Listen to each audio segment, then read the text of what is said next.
doing good. That's actually getting pretty good scoops out of that, too. That's nice.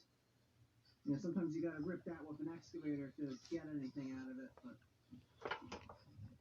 And that roller seemed to free itself up just fine. Check that out. Anyone want this old roller? I'm gonna throw that on eBay. I mean, the uses of that are endless. You know, that's a great birthday present for like a 6-year-old. He could roll it around his bedroom or something. Old muffler. Oh, my pickup.